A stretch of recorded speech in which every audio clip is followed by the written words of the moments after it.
ಎಲ್ರಿಗೂ ನಮಸ್ಕಾರ.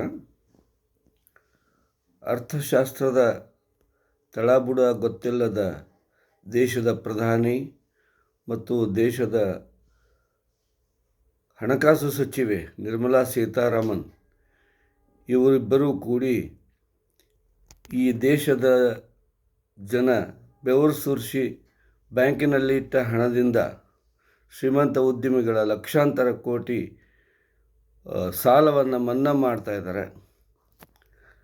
ಅದು ಅದೇ ಜಾಗದಲ್ಲಿ ಒಬ್ಬ ಬಡ ರೈತ 5-10 ಸಾವಿರ ರೂಪಾಯಿನೂ ಸಾಲ ಇದ್ದರೆ ಅವರ ಮನೆ ಜಪ್ತಿ ಮಾಡುವ ಇವರು ದೇಶವನ್ನು ಉಳಿಸಿದ್ದಾರೆ.